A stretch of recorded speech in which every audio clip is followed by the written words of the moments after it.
Estás en Pauta de Análisis de la 100.5. 8:38, así todo terminado en 8 infinito con nuestro querido panelista de jueves. Tú sabes que alguna vez entrevisté a Coloane, el escritor, Sí, y me habló mucho del 8 infinito. Me decía que para él era algo muy relevante. Esotérico, ¿no? Sí. Me contaba que, porque además él iba mucho a Chiloé, él creció en esas tierras, se acostaba en el agua, que entraba y decía siempre pensando en el 8 infinito. Se me quedé con eso. 8:39 ya, Cristóbal Belolio. ¿Qué tal, Cristóbal? Todo súper bien. ¿Sí? Sí, Pero mira, está como así como relajado, te Es que admiro. ya hay gabinete, ya Te te quedas admiro, Willy. tranquilo. Sí, y terminé mi como que todo lo que tenía que hacer palmero terminé ayer. Ya, Siento que estáis estos días listos. están Y eso Está como- estamos a 22 todavía. demasiado productivo. Sí. Sí. Oye, hoy aniversario. Voy a ir a regalonear a mis niños los próximos aniversario. días. Qué bueno eso. Aniversario de la muerte de Eduardo Frei Montalva, 22 de enero. Estoy pensando que va a haber. Efemérides. Sí, pues una vez más. El gabinete nuevo. Vale. ¿Qué sabor te queda cerrando la semana? Se dijo, vamos a sorprender, pero la verdad es que los nombres los conocimos previamente. Sí. Entonces, quizás la gran sorpresa fue la nueva ministra de Seguridad, la ex fiscal Trina Steiner, que fue como el nombre último que salió. Y también probablemente la ministra de la Mujer, que tiene un tono, o sea, diametralmente distinto de lo que se venía viendo. ¿Cómo has ido como procesando, masticando este nuevo gabinete? En términos de la señal, Sí. de Yo la narrativa, la al simbología. principio dije un pescado con oreja. ¿Ah? No lo entiendo. Qué cosa más rara. La sumatoria de cosas extrañas. Como que uno trata de buscar un patrón. Sí, y no había. Un relato común. O un denominador común de todos. No parecía no haber. Eso puede ser bueno, digamos, en el sentido que es Claro, distinto. al principio pensaba eso. Ya. Lo pensé más después. Lo pensé hartas veces, miré sobre todo lo que entregaron ellos mismos. Como documento donde decían hasta sus películas favoritas y sus series. Y después creo que ya no es tan así. Ya no creo que sea un pescado con orejas. Ahora creo que el único que, como ese meme que dice, esa no es tu familia, sal de ahí, es Francisco Undurraga. Creo que el resto Ya. es bastante Coherente. monolítico, unívoco en términos ideológicos. Este no es un gabinete técnico, que se ha dicho mucho, Sí. porque ser independiente nosotros automáticamente lo asociamos a técnicos, como Y que no en la es. vida existieran o políticos de carrera o técnicos que no tienen una mirada ideológica y se han dedicado a analizar académicamente un aspecto, ¿cierto?, de las políticas públicas.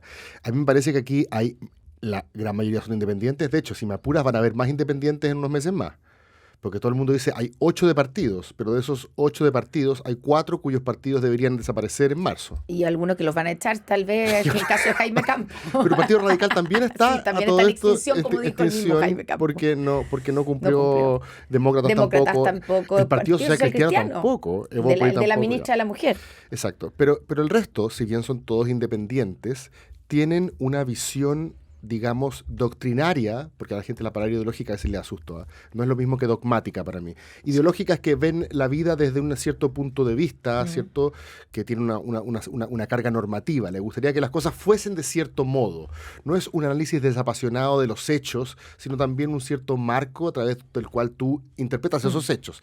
En el caso, por ponerte un ejemplo, la ministra de Educación, ¿cierto?, ha trabajado en Libertad y Desarrollo, que Por tiene una años. mirada ideológica sobre La educación. así como la tiene la Fundación Sol sobre el trabajo, así como la tiene Sí. cualquier, por eso digo, no lo digo en términos peyorativos, No. pero no es técnica en el sentido de que no tenga una valoración normativa de cómo debe ser la educación, y ella sencillamente se dedica a ver cuáles son los medios más idóneos para conseguir el fin. Ella está en la discusión de los fines, no solamente de los medios. A eso me refiero con Sí, que sí. no es puramente técnica. Claro. Que no tener carnet de militancia Eso, no significa no son ser militantes. aséptico desde el punto de vista ideológico. Ya, no son militantes, y lo otro probablemente es que no han estado participando Correcto. en la primera línea de la política. A eso me refiero con políticos de carrera. Sí, por Claro. supuesto. Tiene que ver con eso, el que no son políticos o qué sé yo, no vienen de la política tradicional. Ahora, vienen El de la único- academia, pero la academia tiene una mirada, como dices tú. Y de hecho, cuando me dicen ministros técnicos, yo me imagino a alguien que pudiese hacer esa pega bajo distintos gobiernos. ¿Como Y yo- quién, por ejemplo? Yo creo que Luis Como de Grange. Jimena por ejemplo. Rincón. ¿Ah? Luis de Grange. Grange. Ya. Luis de Grange es un tipo que yo creo que si mañana ganaba, no sé, candidato A, También perfectamente podría haber integrado ese gobierno porque tiene una mirada técnica sobre el transporte. Alguien me dirá que el transporte no es tan ideológico, no sé, siempre se puede tener una mirada ideológica sobre las cosas. Estuve mirando, por ejemplo, no digo que no tenga una mirada ideológica, pero estaba mirando, por ejemplo, el ministro del Trabajo, Tomás Rau, si no me equivoco. Sí. Hasta ayer estaba publicando papers en journals, ¿cierto? Que nadie lee, pero son a los cuales nos dedicamos los que trabajamos en la academia. Es decir, Él es completamente académico. Claro, y para estos efectos... Pero sí tiene una mirada. Sí, pero por para ejemplo, estos efectos... hizo un documento durísimo contra el proyecto de negociación ramal. Claro, pero cuando él escribe un paper y se lo ven los pares que pueden tener miradas ideológicas distintas y lo encuentran bueno igual, porque está bien fundamentado. Sí, claro. Pero no entiendo cuál sería, Cristóbal, Dime. la sorpresa. No, Porque, digo, si el gobierno de Gabriel Boric llegó con toda su carga doctrinaria, ideológica... Pero nunca dijeron que eran técnicos. Por eso, a lo que estoy diciendo yo al paso es a todos los análisis que yo he escuchado en las últimas 24, 48 horas que dicen que este es un gobierno tecnócrata. No lo es. Sí, ha habido una mirada especial estos días, bueno, en varios ministros, por ejemplo, también se ha hablado, se lo preguntaba a la Connie, al ministro Luis Cordero de Seguridad, sobre la incorporación de 2 abogados pinochetistas, pero también ha habido, y lo veía incluso en el diario El País, un perfil importante respecto de la nueva ministra de la Mujer, Judith Marín, es la más joven además del gabinete, una joven más bien ultraconservadora, ¿no es cierto? A mucha honra. Ella lo dice, digamos. Claro, sí. Es simplemente una descripción. Y ella está al frente del Partido Social Cristiano. Del Ministerio de la Mujer, ella es evangélica, es enemiga del aborto. Entonces, ahí no es nada técnico, sino que ahí hay una apuesta concreta. ¿Y cuál es la lectura que tú haces de ahí? ¿Te parece que es finalmente a lo mejor Gracias coherente? por la pregunta, no venía preparado. Hay gente que dice que es una provocación. ¿Crees que es una provocación? Yo creo que hay dos cuestiones que, a propósito de sacarle el mote de técnico. Una, me parece que si tengo que poner un apellido, es más bien, ni siquiera gerencial, yo diría empresarial. Este es un gobierno pro negocios. Fíjate que ambos, los dos ministros a cargo del área económica, como se suele decir, Hacienda y Economía, ¿para qué vamos a hablar del hecho que el ministro de Economía viene de la representación gremial del empresariado? O sea, es como poner a alguien de la CUT en trabajo, que perfectamente lo podría hacer mañana el gobierno de izquierda. Que Insisto, se hizo en su minuto, que Salvador Allende hizo por eso no estoy diciendo que eso sea malo ni que no haya que hacerlo, estoy simplemente describiendo para que después no nos hagamos los que no cachamos. Son dos, como decía Exante, dos paladines contra la permisología. Sí. O sea, su lema es, aquí vamos a desregular, ¿cierto? Y facilitar. Estaba mirando, por ejemplo, el perfil de la ministra de Medio Ambiente, que en otro gobierno una ministra de Medio Ambiente es la que se preocupa de salvar las ranitas para que no se construyan ciertos moles de concreto. Aquí ella dice abiertamente, yo aquí voy a tratar de que las cosas pasen de alguna manera, de que haya inversión, de que haya crecimiento. La ministra de Ciencia, que si bien, ojo, tiene un doctorado, la estamos trayendo porque es una emprendedora. Es decir, hay un marcado foco de es hora de echarle leños a la locomotora de la economía, ¿cierto? Es hora de destrabar la inversión, para que hablar Pérez Maquena en Cancillería, ¿cierto? Está ahí, más allá de porque el presidente admire su inteligencia, porque fue el presidente de la Cámara Chileno-Norteamericana de Comercio. O sea, si tiene un sello no es un sello de orden público contra el portonazo y el narcofuneral, es vamos a reavivar los fuegos de la industria. Primera cosa. Volver a prender los motores. La apuesta no va a ser tanto seguridad, sino que tiene que ver más con economía. Sí. Y ahí en el caso y el caso de los otros, cuando se dice que este gobierno no va a dar la batalla cultural, y esa habría sido la razón por la cual los Kaiser y compañía no entraron, no estoy tan seguro. O al menos déjame ponerlo de esta manera, porque yo creo que en esto, si el presidente no se dio cuenta, a Cristian Valenzuela no se le pasó. Porque a Piñera estas cosas de repente se le pasaban. Él ponía a Gerardo Varela en educación y no cachaba que eso era meterle el dedo. Como que meter en Piñera, sencillamente echaba para adelante. Pero yo creo que a algunos de los que están alrededor de casa esto no se les va. Cuando tú pones en educación, ¿cierto? Volviendo al caso de Arzola, de la cual tengo la mejor impresión, digamos, académica, personal, pero básicamente va en contra de todos los consensos que el mundo progresista tiene en materia de educación. Y es una manera de invitar al movimiento estudiantil a reactivarse. Cuando tú pones en materia de justicia y derechos humanos, no voy a hablar aquí de Fernando Barros, que tampoco es un técnico en defensa, digamos, que no está en el mundo partidista, otra cosa. Habiendo sido parte de la defensa de Pinochet y habiendo tu abogado en ese mundo, si hay algo que conoce de Kast es derecho en la Católica, es una manera de decirle al mundo de la memoria y de las víctimas de la dictadura, despierten. Y finalmente, la guinda de la torta, cuando tú pones el Ministerio de la Mujer, yo me acuerdo cuando Isabel Pla fue nominada ministra de Piñera II, se dijo, ya, pero Isabel Pla está en contra del aborto en 3 causales, que en ese entonces era como la joyita del mundo de la izquierda, lo había aprobado Bachelet recién yéndose de la moneda. Y ya se veía como una provocación. O sea, Isabel Pla al lado de esta... pero por favor, es Lenin, ¿cierto? O sea, Pero lo que tú quieres decir, Cristóbal Belolio, es que te parece que aquí hay apuestas que son provocadoras. provocadora puede ser visto como una provocación, voy a decir para que la redundancia. Pero yo diría que es una abierta invitación, ¿cierto?, al rival a que venga. ¿Pero para qué va a partir así? Bueno, Milei lo hizo así, y le fue bien, en cierto sentido. Ahora, te lo pongo en jerga futbolística ya que estamos en pauta, ¿cierto? Estaba mirando aquí el tablero. Sí, esto es del Coquevia con la flambada. Siempre tenemos ahí. Si yo invito al rival a venir, a salir, ¿cierto? Después lo pillo desprevenido, ¿cierto? Lo pillo en pelota atrás. Y mi pregunta es, cuando salgan el 8M las feministas, cuando salgan el mundo de la memoria y los derechos humanos, cuando salgan, no sé, los estudiantes, ¿a quién le va a prestar ropa? ¿A quién le va a poner ficha a la ciudadanía?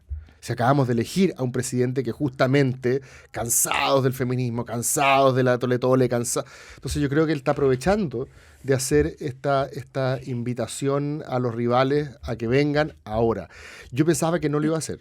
Lo de la mujer a mí me sorprendió y nadie puede decir que lo hicieron sin cachar. No, o sea, todos saben el perfil de Judith Marín, para poner solo un ejemplo, en ese mismo proyecto, en toda la lucha por ese proyecto del aborto en 3 causales, ella tuvo un rol importante como activista en contra. Se la llevaron de las graderías. Pues, de las graderías, sí, pues por exceso de grito, digamos, por desórdenes. Claro, y con unos carteles diciendo vuélvanse al Señor, vuélvanse a Cristo. Sí. O sea, está súper clara su postura, sí, ¿cierto?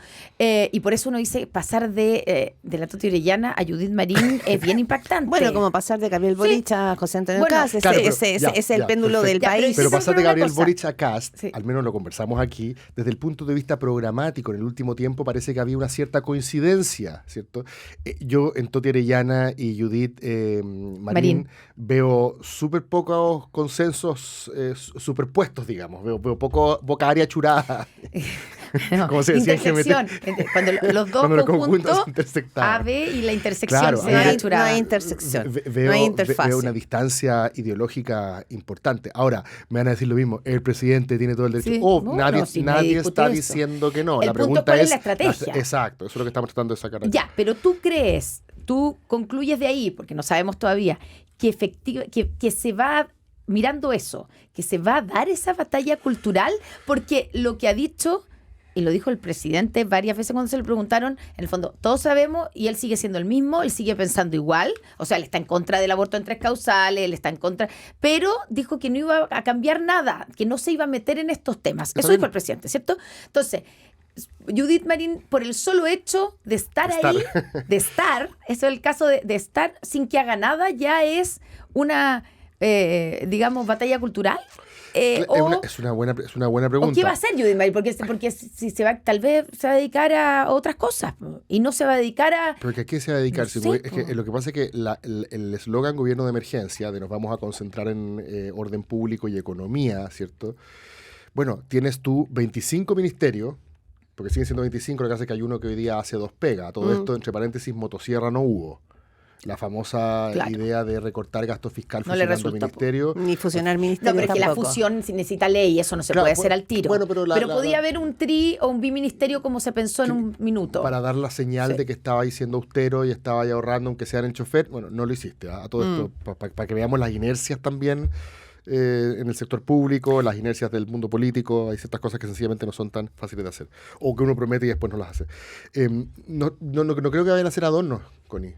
Me imagino que algunos van a tener que implementar ciertas agendas. ¿Tú crees que en educación este gobierno no va a querer hacer nada? Si el diagnóstico justamente de la derecha que podemos compartir es que por culpa de las reformas de Bachelet esto empeoró, ¿cierto? La educación, La selección, el lucro. Y vamos a volver al discurso del mérito de las familias que tan, ¿cierto? Astutamente enmarcó Marcela Cuyo. Marcela Cuyo no hablaba del mérito de los alumnos porque se da cuenta Cristóbal, que pero en sexto básico, digamos, no es mucho esto el mérito devela, que puedes... esto devela finalmente, ¿no es cierto? Lo voy a decir así, ni a favor ni en contra, solo Sí, estoy describiendo lo que es. la coherencia de un gobierno que ganó con esa agenda. Por eso digo que me llama la atención y me parece que aquel que está más afinado, por así decirlo, es que horror lo que voy a decir, pero cuando Gonzalo Lacarrera dice este es el prontuario de Francisco Undurraga, o sea, y el mundo de la cultura, estaba leyendo ayer a Bárbara Negrón, decía, fíjate que la sacamos barata, qué bueno Francisco Undurraga porque... Claro, porque es liberal y porque podría haber sido peor, o sea, porque miramos para el lado y podría haber sido peor, o sea, es Francisco Undurraga, por así decirlo, el que hace ruido. Y ahí, pero esto deja también en evidencia, y lo podemos conversar después, ya vuelta vaca. No, tenemos la próxima semana. Sí. Las dos grandes derrotas culturales, la de la derecha liberal, la de la centro derecha, Sí. Sí, y la derrota cultural que sabemos, pero que en los contenidos, en el relato se evidencia probablemente, ¿no es cierto?, con el despliegue y la bajada de línea del nuevo gabinete, Sí. porque es justamente, ¿no es cierto?, refrendar, ponerle liquid paper Sí. a todo lo que tú hiciste anteriormente. O sea, se muestran aquí dos derrotas, ¿o no? Sí, ahora, todas estas cosas de alguna manera ya estaban más o menos anticipadas. Hay 2 o 3 cuestiones que a mí todavía no me cuadran y que lo único que podemos hacer es especular, ¿cierto? Rincón Campos.